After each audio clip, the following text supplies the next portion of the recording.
ফজলুল করিমের এই দেশে চলবে না নাস্তিক দালালের উৎসব। শয়তান জালেমকে হঠাতেই জাগবে রেজাউল করিমের বিপ্লব। ফয়জুল করিমের তারুণ্যে চেতনা, ফয়জুল করিমের তারুণ্যে চেতনা। বাতিলের আতঙ্ক বাংলার বাক। আসসালামু আলাইকুম ওয়া রাহমাতুল্লাহি ওয়া বারাকাতুহু। নাহমাদুহু ওয়া নুসাল্লি আলা রাসূলিহিল কারীম, আম্মা বা'দ, ফাআউযু বিল্লাহি মিনাশ শাইতানির রাজীম। বিসমিল্লাহির রহমানির রহিম। ইনিল হুকমু ইল্লা লিল্লাহ।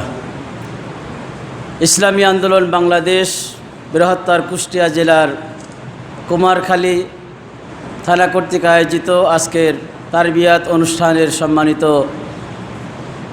সভাপতি, আজকের প্রধান অতিথি, ইসলামী আন্দোলন বাংলাদেশ এর ভারপ্রাপ্ত মহাসচিব, জাতীয় শিক্ষক ফোরাম কেন্দ্রীয় কমিটির সংগ্রামী সভাপতি, আমার প্রিয় নেতা জনাব অধ্যাপক মাহবুবুর রহমান সাহেব, উপস্থিত কুষ্টিয়া জেলা এবং বিভিন্ন থানার দায়িত্বশীল বন্ধুগণ, সামনে বসা আল্লাহর দ্বীনের সৈনিকেরা, সকলকে জানাই জাতীয় শিক্ষক ফোরাম কেন্দ্রীয় কমিটির পক্ষ থেকে আন্তরিক মোবারকবাদ।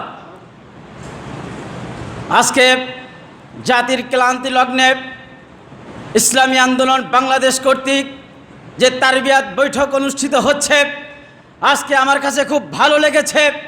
আজকে আমার অন্তরটা জুড়ে প্রশান্তি ঝরছে এই জন্য যে আজকে ইসলাম যে নাজুক অবস্থায় পৌঁছেছে, বিশেষ করে আমার পার্শ্ববর্তী রাষ্ট্র ভারতে কাশ্মীরে মুসলমান ভাই বোনদের কী অবস্থা, এ সম্পর্কে আমরা কিছু জানতে পারবো। মুসলমানদের অবস্থা সম্পর্কে আমরা জানতে পারবো, বুঝতে পারবো আমাদের করণীয় কি, সেটা সম্পর্কে আজকে এখানে কম বেশি আলোচনা হবে। কথা ঠিক কিনা জোরে কর। সম্মানিত ভাইয়েরা আমার, আজকে ইসলামী আন্দোলন বাংলাদেশ একমাত্র এই সংগঠন ছাড়া কাশ্মীরি ভাইদের পক্ষে কথা বলার মতো কোন সংগঠন, কোন রাজনৈতিক সংগঠন বাংলাদেশে এখন আর দেখা যায় না। কথা ঠিক কিনা? আজকে ইসলামী মৌলবাদের নামে 4 দলীয় জোট বলেন আর মহাজোট বলেন, সরকারি দলীয় বলেন, যাদেরকেই বলেন না কেন, ইসলামের নামে যত সংগঠন আছে, যত নেতাকর্মী আছে, কেউ কাশ্মীরি মুসলমানদের পক্ষে কথা বলে না, মুখ খোলে না। একমাত্র যেন মনে হয় ইসলামী আন্দোলন বাংলাদেশ পীর সাহেব চরমনের নেতৃত্বে এই সংগঠনের বড় দায় পড়ে গেছে। কি কথা ঠিক না?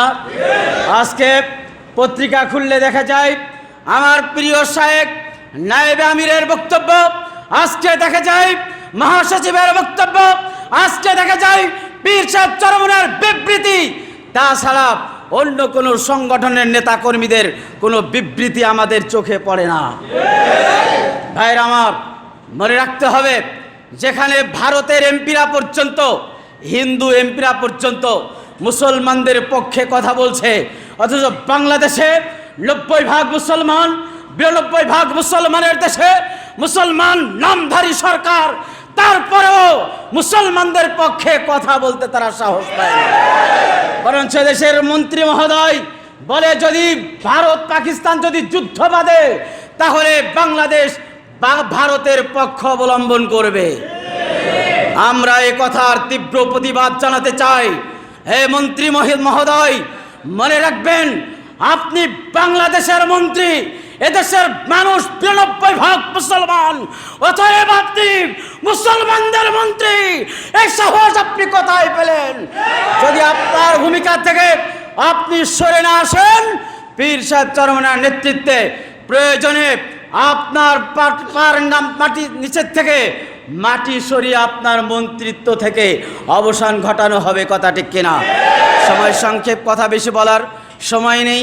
যাই হোক, আমি জাতীয় শিক্ষক ফোরামের পক্ষ থেকে আহ্বান জানাবো, কুষ্টিয়া জেলা সম্ভবত আহ্বায়ক কমিটি আছে জাতীয় শিক্ষক ফোরামের, এখানে যদি জাতীয় শিক্ষক ফোরামের কোনো দায়িত্বশীল উপস্থিত থেকে থাকেন, বিশেষ করে মিজানুর রহমান ভাই সহ যারা উপস্থিত আছেন, আমি প্রধান মেহমানের সাথে থাকছি ইনশাল্লাহ। দেখা করার জন্য বিনীতভাবে অনুরোধ জানাচ্ছি। বিশেষ কথা আছে। সবাইকে ধন্যবাদ। আসসালামু আলাইকুম রহমতুল্লাহ।